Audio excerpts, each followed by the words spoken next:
Attendez 2 secondes. Oui. Bonjour, c'est pour un colis.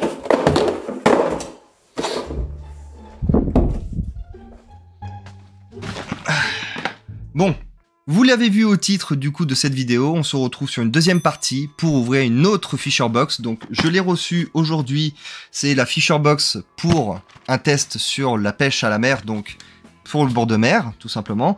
J'en ai pris qu'une seule, puisque de toute façon, le test il va se faire sur une seule box, on va voir si c'est du bon matériel ou non, et si ça vaut aussi les 50 € qu'il y a dedans. Toujours dans le même principe que la première vidéo, mais ce coup-ci sur un thème différent.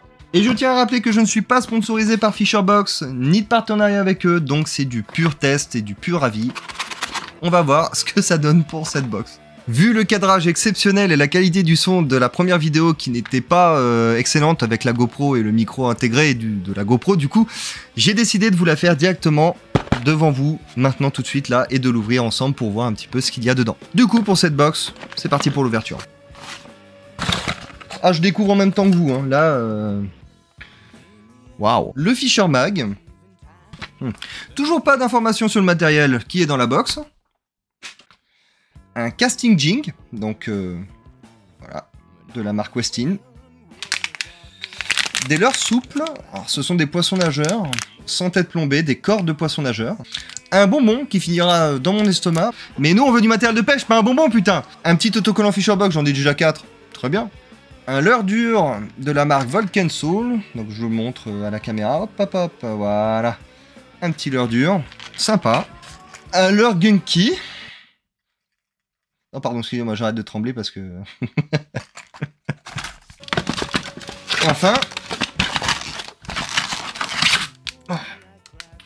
Bon, on va dire que la boîte a un peu souffert de ça, hein. Je crois que... Voilà.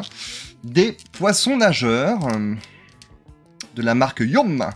Donc 6 poissons nageurs. Et pas de tête plombée, putain. Mais il n'y a pas de tête plombée, c'est un truc de fou, les gars. Vous faites 2 sachets comme ça pour la mer, vous voyez, il y a 2 sachets, pas de tête plombée, tu auras chaud... Encore une fois, pour cette box, eh ben, écoutez, c'est déception parce que il n'y a pas de tête plombée, même si tu découvres du matériel, j'aimerais qu'il y ait des têtes plombées. C'est évident que quand vous avez des leurres souples, là vous voyez comme ceci, il faut des têtes plombées, ils ne sont pas intégrés avec, les poissons ne sont pas lestés. Après, vous pouvez les utiliser comme morceaux d'appât peut-être et piquer avec un hameçon, mais il faut plutôt faire ça avec des appâts vivants, vous voyez, en mer c'est différent. Donc pour moi, encore une fois, cette box c'est une déception, je suis désolé de dire ça, mais pour la mer, moi je suis quelqu'un qui connaît un petit peu les poissons de mer, et là c'est une box justement faite pour justement avoir plus de matériel pour la mer, mais le problème c'est qu'on nous livre des sachets, donc de produits qui ont l'air top, hein, je dis pas, je les testerai quand même, mais sans le matériel adéquat pour l'utiliser, puisqu'il vous faut des têtes plombées, sinon ça ne fonctionne pas, ou alors vous utilisez d'autres types de montage, mais voilà, c'est à vos goûts, hein, mais bon, il faut quand même acheter derrière du matériel en plus, alors que la boîte est déjà assez chère, pour découvrir du matériel qui devrait être ready for fish, vous voyez, prêt pour être tout simplement mis à la mer, dans l'eau quoi. Après, dans cette Fisher Box, tout n'est pas noir, il y a donc 5 produits au total, et 3 qui sont utilisables sur le... 2 qui sont utilisables sur le coup, donc un casting jig qui est vraiment en bon état, il m'a l'air vraiment solide, de qualité, hein. Donc on verra bien, on testera, hein, dans tous les cas. Ce petit leurre dur du coup que je vous ai montré, hein, de Volcan Soul, et ce leurre dur de Gunky du coup, Gunky, qui finira à la poubelle, non mais qui sera quand même testé, blague à part, pour un petit peu voir ce que vaut tous ces produits.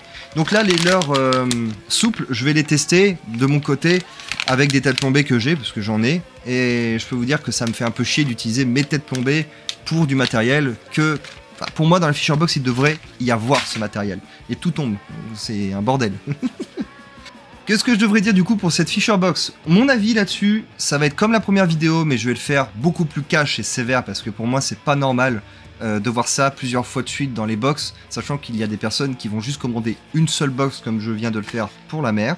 Pour moi, il y a un manque cruel d'informations. J'ai beau connaître ce qu'il y a dans la box, j'aimerais bien savoir pour quel type de poisson c'est. Il n'y a toujours rien d'expliqué. Et puis par pitié, mettez des plombs, des têtes plombées dans vos boîtes. Donc voilà, je suis peut-être un petit peu cru avec la Fisher Box, mais je peux vous dire que pour moi, en tant que connaisseur des poissons entre guillemets que je pêche, bah la moitié du matériel ici, il va me servir pour les tester, et encore, vu que je ne sais pas trop à quoi ils vont servir pour quel poisson, je vais un peu les utiliser à la wall again, donc c'est pas top. Vaut mieux aller dans un magasin à l'heure actuelle et choisir vous-même vos propres leurres et votre propre matériel si vous avez des poissons précisément en tête que vous voulez pêcher. Donc au total, dans cette Fisher Box, il y a bien 50 € de matériel. Un conseil pour ceux qui ont et qui prennent une Fisher Box ou qui en ont déjà une, achetez des têtes plombées. Vraiment, achetez-en parce que vous allez en avoir besoin. Voilà, c'est le petit conseil que je peux donner. Il y a quand même un truc à savoir, c'est que avant de choisir une box, ils vous disent